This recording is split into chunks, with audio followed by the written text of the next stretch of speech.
here with Om Puri and Aqib Khan, who are the stars in West is West. And my name is Rumki, reporting from the Muslim paper. Thank you for doing this interview with us. Thanks for having us. Well, I'm going to start with Om Puri first. Did you find it difficult getting back in touch with the character of George Khan? Not really. It was a well-written script, detailed script, and there was a reference to his disease, and his disease is still alive in the mind, except I had to see, revisit his disease for exit. Oh, okay. So it was the accent that you needed to revisit? Yes. Okay. Well, your character struggles a lot with the contrast of past and present, and tackles the concept of polygamy. What do you feel is the message that the viewer should take from George Khan and his circumstance? Well, the message is that it is important for any individual to be able to understand the other cultures or respect the other cultures, at least a basic, in terms of tolerance. And the understanding helps you to then there's no friction in the society if you are able to, respect each other's culture.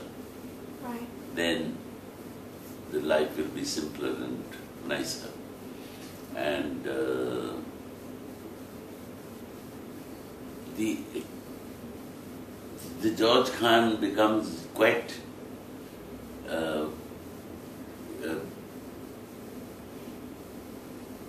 quite pleasant in this West is West, because he accepts that he's been unfair to the family in Pakistan, though he's been sending money home, but emotionally he was far away from them, and he goes through this sense of guilt and introspection and sense of awkwardness and humiliation. He goes through a whole gamut of emotions. Right. And the acceptance of a different environment. Obviously, if you're living in England, it is not Pakistan, it is England. Right. And if you have come to another country, then you have to understand, and you have to, a certain amount of give and take has to be there. Because England did not invite George Khan. George Khan came by choice. Right. And George Khan cannot expect Britain to become Pakistan, or vice versa. Yeah. Yeah. In a way, for you, it was kind of a culture change as well, because you were playing a Muslim man. How was it? How did you feel playing someone of a different religion? I have lots of Muslim friends in India. In India, so for example, pretty easy for you. Yeah, India has the largest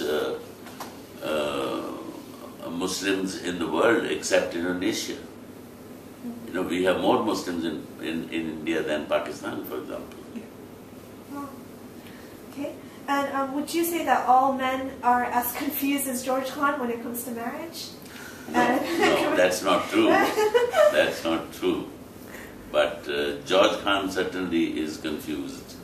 He's made a mistake, but it's too late for him to realize that.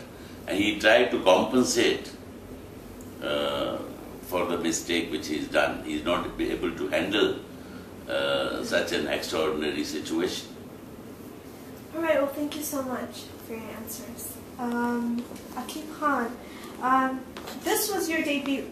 So how did it feel? Were you nervous? Before I started filming, yes, but when I met all the cast and crew, it was the wonderful Om Puri, Mystery, the director was fantastic, the producer, everybody on set. It just made me feel so comfortable and made me feel so homely. I just blended in, I just did my job, and it was fantastic. You being of Pakistani descent, did you feel that this film helped you get back in touch with the culture? Well, I go to Pakistan every 2-3 years. So, Oh, okay then. so I'm in touch with my culture. I read 5 times a month. So. Okay. Did you feel that Asians who are born and raised in the Western culture can relate to your character? Yes. No. Yes and no. Depends how they were raised, how their parents were. Because where I'm from in Bradford, they're still in touch with their roots and their traditions, which is very good. Whereas some other places, maybe if they lived in more of an English area, they might not be as in touch with their roots. There might not be mosques around and stuff like that. So it will relate to a lot of people. I mean, this film will relate to nearly every single person in the world. Right. As the moral of the story is, you know, your roots, you know, your family, how you bond, you know, stuff like that, and it will relate to a lot of people. Like you said, you felt you feel a bit in touch with your culture compared to most. But how did you feel getting in touch with this character in particular because of that? Because there's kind of a contrast. Yeah. He has an English mother and a Pakistani father, and he doesn't really care about his, you know, his roots in Pakistan. As far as he knows, he's English. Right. And that's his culture. But he soon finds out that he has got the roots, and he does gradually, reluctantly learn about his country and his roots, and he does feel comfortable with it by the end, thanks to P. Naseem, who he sees as a father figure, who he never seen in George Khan. But by the end of the film, he's reconnected with his father. Did your mom watch the film? She's seen a rough copy, but she hasn't seen it all yet. Okay. How does she feel about this? She's over the moon. Okay, well, congratulations on all your success. And do you know if there's anything next coming from you? From me? Yeah, you'll be hearing about me soon. Okay. Once I say that. Alright, well, thank you so much for this interview. Thank It was you. really nice meeting you. God bless. It's really nice meeting you. Okay. Reviews of the film have been mixed in terms of what the film's message is. Some people say it's about Pakistani men. Other people say it's about immigration laws. So I'm not sure what is the message of the film. I don't think there's no great message there. We're just kind of continuing the story of this man's, George's odyssey, and this time he takes his son with him. I suppose if there's any message in there at all, it's about being true to yourself and accepting who you are and taking what you want from your culture and you know, accepting that. I think that's what this film is about. It's about a young boy who's going through some serious problems, where he's being forced to face up to who he is and what he identifies with. And initially, everything that his father is, everything about his Pakistani side, his Asian side, he's being forced to disregard it, to hate it.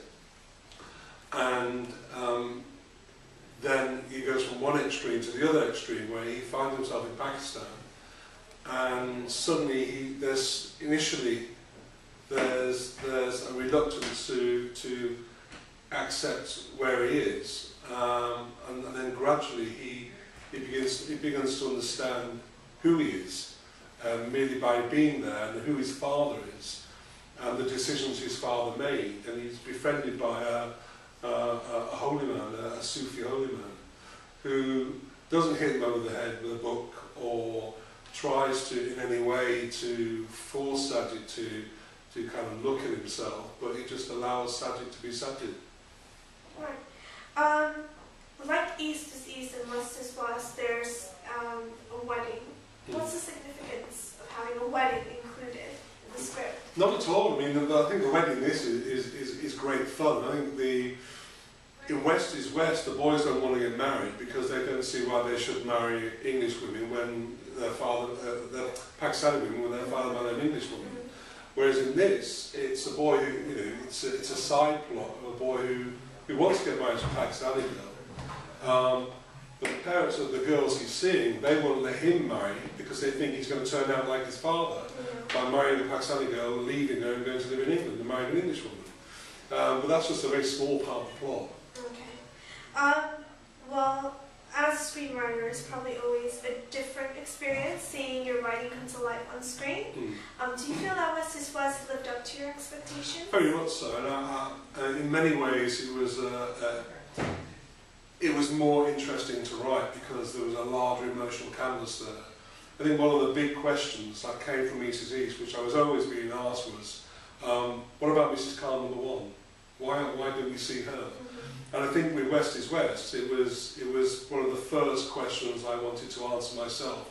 I wanted to find out who this woman was and how she felt about being left for 35 years by her husband, who then married again in England.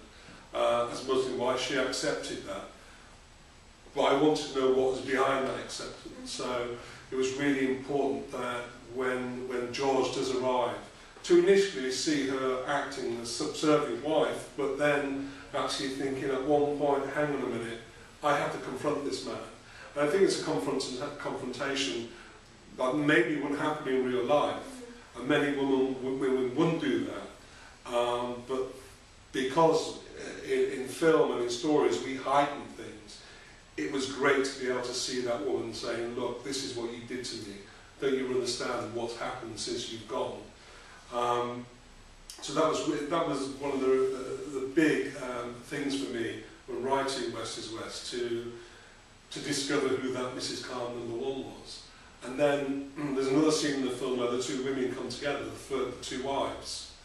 And it was fantastic to write that scene because it was a big emotional scene. And everyone says it's one of the scenes they take away from the film. And it was always going to be the hardest scene because you had two women, both married to the same man. There was no way that you couldn't have a scene with them together. But one spoke Punjabi, the other one spoke English. And then after realising that we don't need a translator because the audience can see and hear by looking at subtitles, and just by looking and listening to these two women, they know exactly who they're talking about. So in that sense, it was a much more enjoyable script to write because of the massive canvas that I had. Okay. Well, William Faulkner said, write what you know.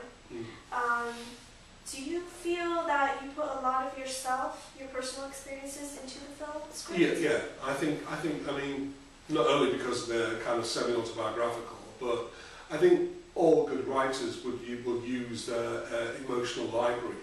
So it might not have happened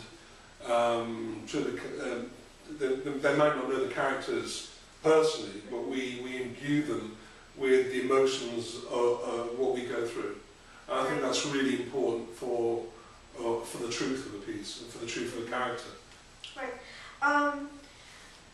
You obviously felt it was really important to write a sequel to East is East in West is West. So what do you hope viewers take away after watching the film?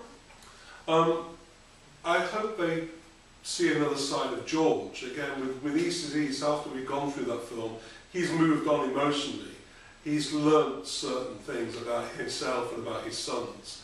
And I think with West is West, he makes great strides to understanding his life and the life he chose.